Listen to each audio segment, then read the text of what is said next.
दौसा में फिर गरजे सचिन पायलट। अपने पिता के नक्शे कदम पर चल रहे हैं पायलट। ये किसान की मदद, गरीब की मदद, बच्चों की मदद, ग्रामीण क्षेत्र लोगों की मदद। एक बार फिर गहलोत और वसुंधरा पर साधा निशाना। मांगों पर एक बार फिर कर दिया बड़ा ऐलान। नमस्कार, आपके साथ मैं हूं पूजा परमार। आप देख रहे हैं द फैक्ट इंडिया। 11 जून का दिन पायलट के लिए खास रहा। अपने पिता की पुण्यतिथि के मौके पर उन्होंने अपने पिता की मूर्ति का अनावरण किया और एक बड़ी जनसभा की। अशोक गहलोत के कई मंत्री भी इसमें शामिल हुए। जनसभा में सचिन पायलट ने एक बार फिर से अपने विरोधियों पर जमकर निशाना साधा। वसुंधरा राजे पर तंज कसते हुए उन्होंने कहा कि हमारी मुख्यमंत्री थी, उनका विरोध साल के 365 दिन किया, लेकिन कभी अपशब्द नहीं निकला मेरे मुंह से। इस दौरान पायलट ने एक बार फिर से कथित करप्शन की जांच की मांग की। आगे बढ़ने से पहले ये वीडियो जरा आप देखिए। और मैं तो जब हमारी मुख्यमंत्री जी थी, उनका मैंने विरोध साल के 365 दिन किया, लेकिन कभी मेरे मुंह से कोई छोटी बात या कोई अपशब्द नहीं निकला उनके बारे में। महिलाएं उम्र बड़ी हैं, लेकिन आज भी मैं कहता हूं, आपने खान आवंटित कर दी, चोरी पकड़ी गई तो कैंसिल कर दी, लेकिन आवंटन तो की थी ना उसका। तो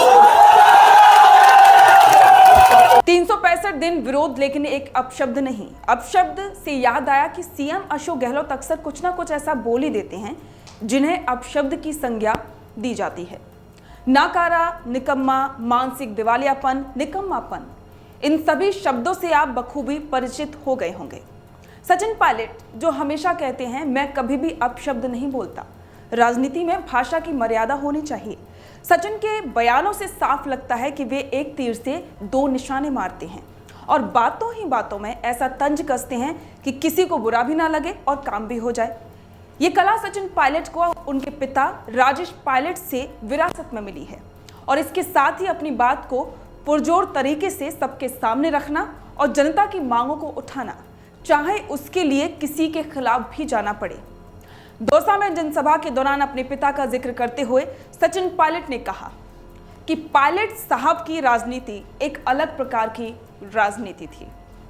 और इसी के साथ में सचिन पायलट ने यह भी कहा कि यह बात सही है कि कभी कभी वो भी लटके झटके कर ही देते थे, लेकिन उनका केंद्र बिंदु रहता था किसान की मदद और गरीब की मदद।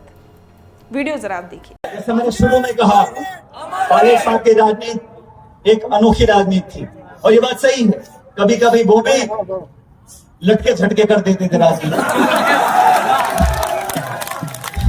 लेकिन उनका केंद्र बिंदु रहता था किसान की मदद, गरीब की मदद, बच्चों की मदद, ग्रामीण क्षेत्र लोगों की मदद, पूर्व सैनिकों की मदद।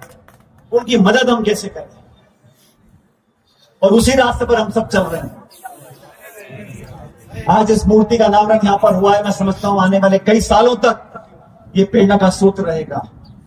मेरे साथ जो लोग राजनीति में काम कर रहे हैं जानते हैं कि मैं सबको साथ लेने की कोशिश करता हूं।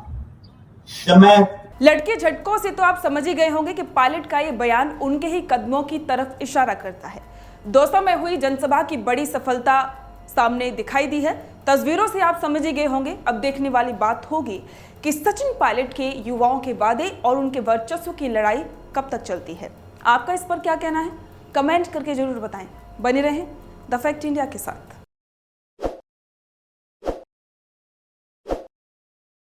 ताज़ा खबरों के लिए विजिट करें द फैक्ट इंडिया की वेबसाइट और डाउनलोड करें द फैक्ट इंडिया ऐप।